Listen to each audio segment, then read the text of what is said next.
The following original on-demand content was originally aired exclusively on Radio Memphis. Oh, yeah, there you go. Welcome back to it here on this Tuesday, right smack dab here as we kick into the nooner.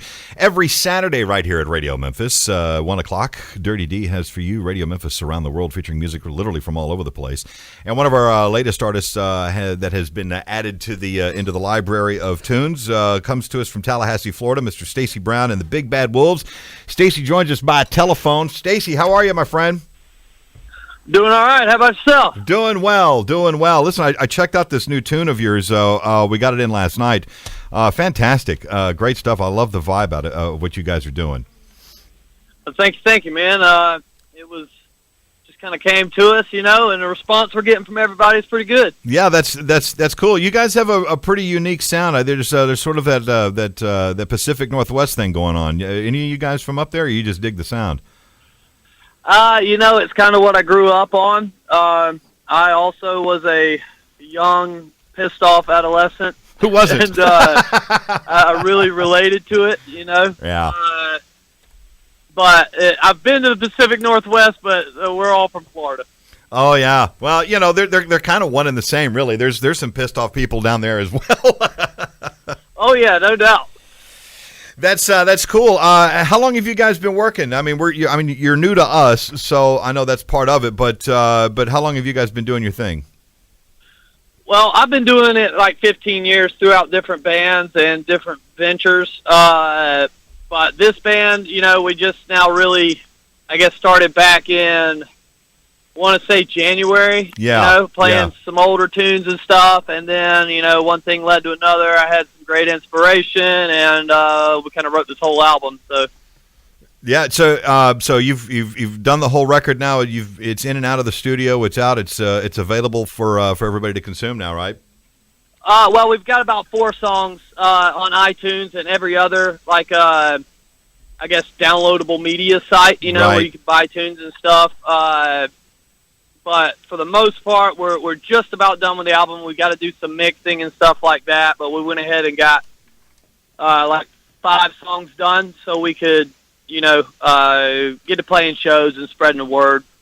Yeah, that's kind of the trend now. With I guess thanks to iTunes and all the downloadable media like that, is instead of just releasing the whole body of work right at one time, you start leaking tunes every once in a while, because I guess people aren't just necessarily buying the entire record.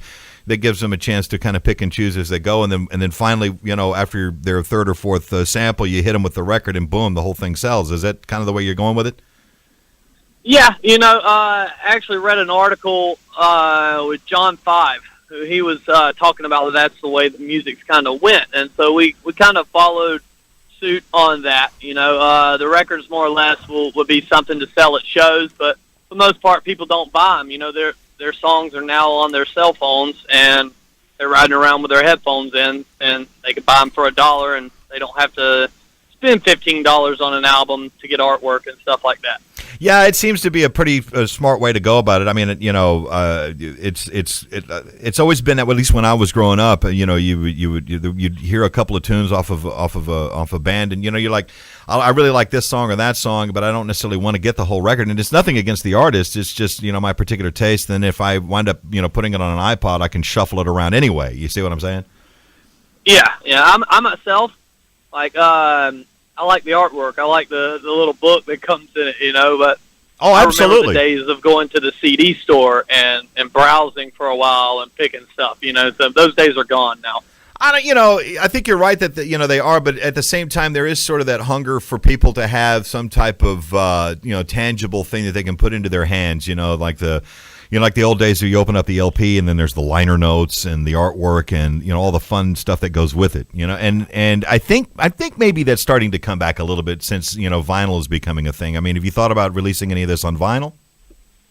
Yeah, actually, we're going to throw about 2 to 3 extra songs that won't be available online at all, or and it's going to be a deal where you buy the album, you get the extra songs. That way to kind of sell the record a little bit more, So, because if they like the rest of the record, hey, why not get the other songs that we haven't heard yet and, can't get anywhere unless we buy the vinyl or the CD. Absolutely. So, yeah, that's the cool thing. And it does kind of satisfy that, it scratches that itch for the fan as well by having, all of that together in one little package. Yeah. I've also, speaking of vinyl, I saw too, and I've heard from guys at least around here that are doing that they're finding that the cost of the production of vinyl is not as cost prohibitive as you would think. I mean, it's cost almost about the same as it does for a pressing of a CD. Is that what you're finding down around your parts? Yeah, actually, we found it a little bit cheaper, but I'm just wondering how many people actually have something to play vinyl on at this point. That's the key, yeah. Because I don't have. I lost mine through when we moved. I lost my record player, but I still buy the records. I have all these records of new bands, Foo Fighters and Queens of Stone Age records and stuff. Because I just like to collect the stuff more or less, but I have no way to play it. So hopefully the fans either they're going to collect it or they have a way to play the vinyl. So. I have an old Technics turntable at home, and I needed a new cartridge for it. The new needle package for it, and I was looking on, I think it was on eBay, and I was stunned at how much money these things are fetching. Not just the needle packages, but the turntables themselves. They're fairly pricey. Yeah, and I've seen something because I got this other band I do. It's like a hip hop cover band, just to it's more or less just like a party band. We play parties and stuff. Yeah. And but they have these turntables now that you don't even put a record on it. You put your iPod on it, and then you scratch it, and so I guess it makes the same effect on the iPod. And I was just looking at it, I was like, good Lord. Yeah. I've seen those too. I was in a Guitar Center the other day. I was getting some cables, and I was waiting on one of the guys to look for something. And I walked over to where the DJ stuff was, and I was looking at some of the rigs that they had, and it's like, my God. So much for the ones and twos, man. Because they got a deal. You can put a CD in there and do the same thing, and it's like, wow, we've come to this. Yeah, it's all gone, dude. Like when my kids get older and I show them what a vinyl record is, they'll have no clue. Oh my God, yeah. It's and I've been in the radio business long enough to see where when I came into it, vinyl was the only way you got the music out on the air, and there's a certain art to doing that, to playing records live on the radio. There's a thing there's slip queuing, and then there's speed cues and all that other stuff, and that's a dead art now for the most part. It just doesn't happen. Yeah, the FM station here in Tallahassee we're played on. It's just a playlist on a computer. Yeah, they're not even there that long. They're there for maybe 20 minutes. They record themselves saying a couple little bites at this time. Okay, it's 3 o'clock, and it's really 12 o'clock. Yeah, and then they leave.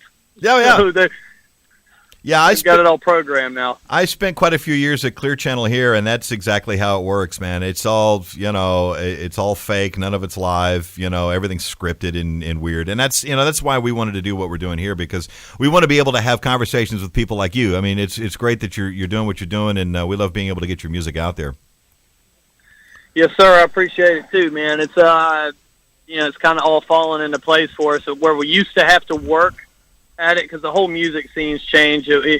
When we started, when I was 16, like my other band, there was no social media, so you're out passing out flyers. Oh yeah, stuff, to get people to come to your show. And nowadays, once we came out with this music, it's kind of way easier to get our stuff out to people. Like we've had a huge, a fan base gathering in Ireland. Yeah, and so I don't know. I'd love to go tour Ireland, but I don't know how I'm going to satisfy them fans without getting some type of record deal, But the social media, you can just spread all over the world in no time, Yeah, you can, and we're finding too that a lot of bands that are of course using social media are also they've learned that using the old school methods, if you will, of going out and paper the neighborhoods and the flyers and stuff is still effective. That really hasn't changed. People are still responsive to seeing those posters and flyers that show up in various places too. So it does help. It's just a matter of just delivery. It's like with internet radio. We're doing what they used to do. We're just doing it differently.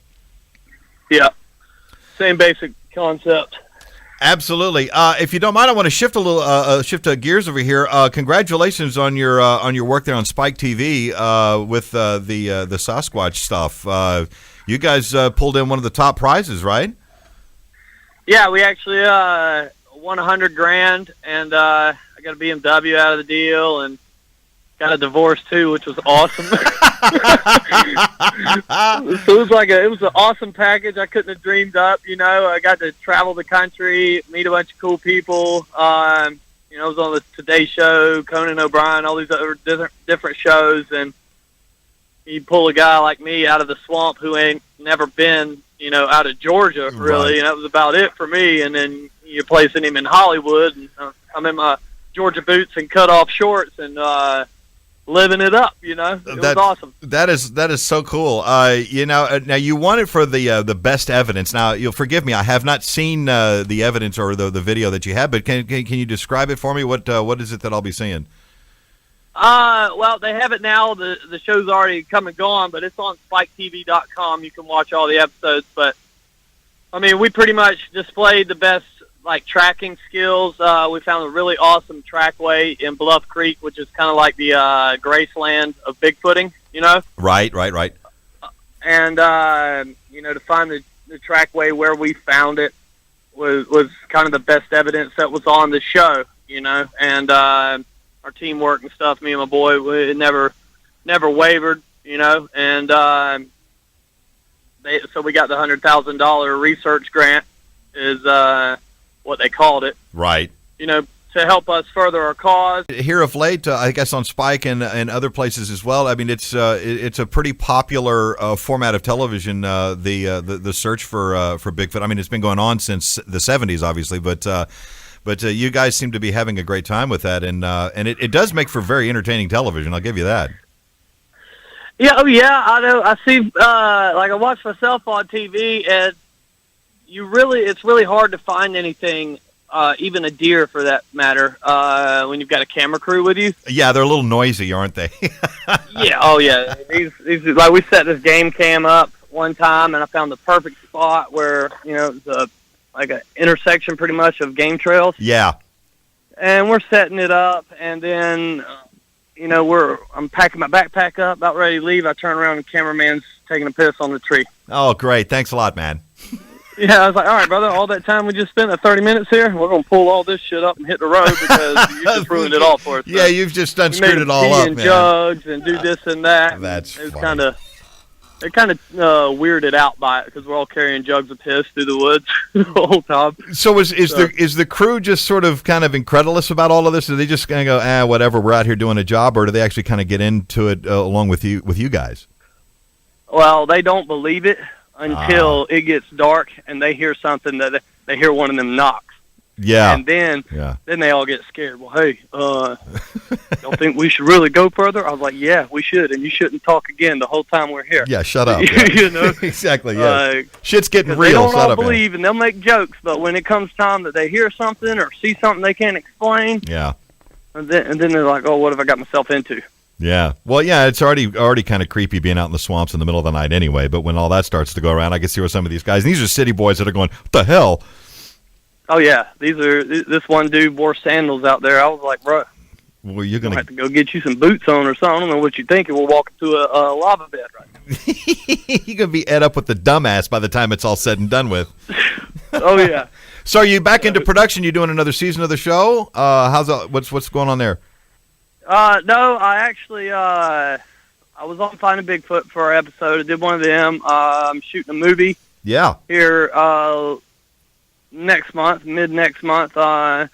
with Tom Green and Jerry Springer's going to be in it, and Les Stroud, some other big names. And, and then I took a job as a journalist. It's kind of like a Vice Media type thing. Right. So that stuff, I find that stuff's more fun. Some of the situations they put me in are kind of insane. We did one on sex trafficking, and I got to go to a pimp's house. Right on. Which was absolutely nuts. I mean, you got a 26-year-old kid who's making $10,000 a week.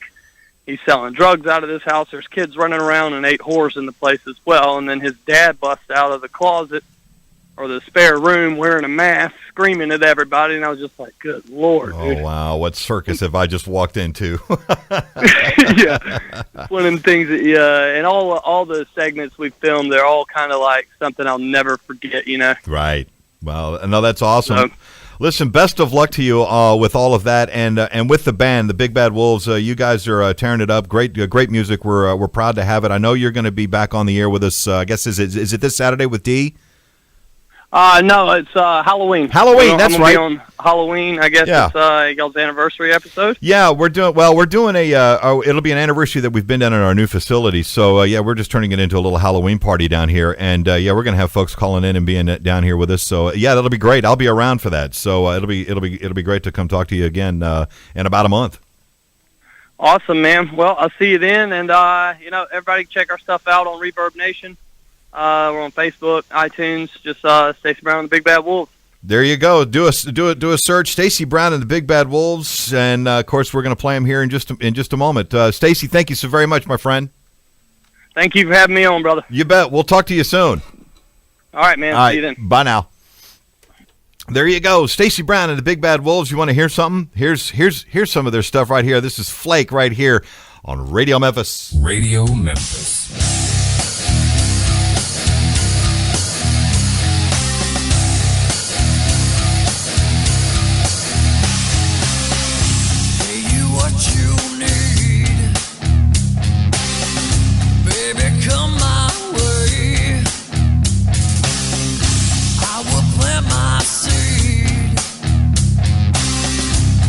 I'm here to stay.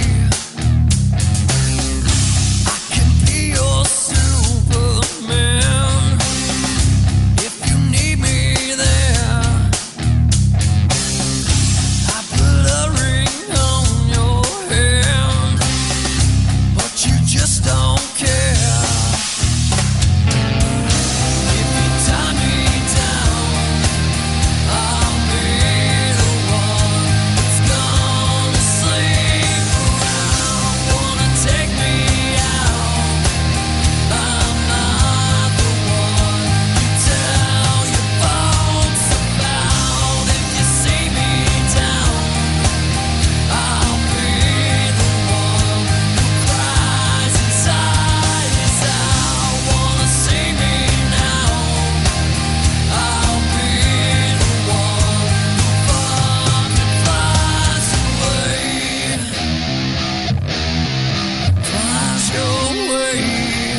We are the radio station the indie scene listens to. We are Radio Memphis.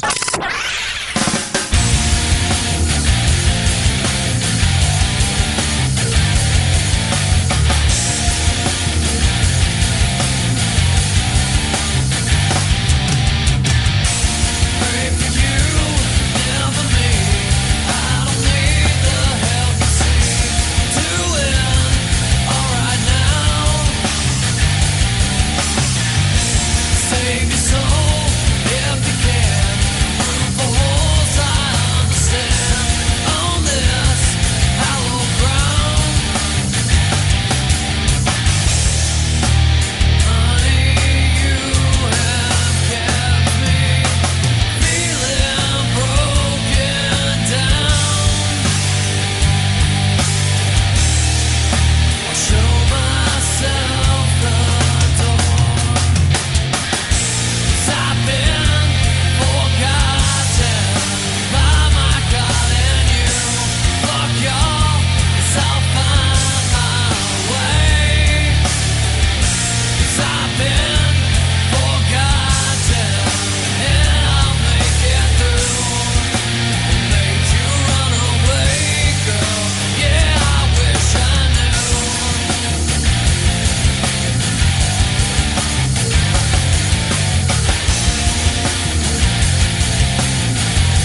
Stacy Brown and the Big Bad Wolves at Radio Memphis with Forgotten out of Florida. Also, we played a twofer there for you. The other tune there was Flake. Here on this Tuesday in the midst of the Nooner. We'll continue on up after the break with more of your Nooner. Our thanks to Stacy for taking the time to call in. We'll hear from him again around Halloween right here at Radio Memphis, as you heard. All right, we'll pause. We'll be back. Autumn Shadow on the way. Stoned at the moment, and Rufus T. Firefly will get it.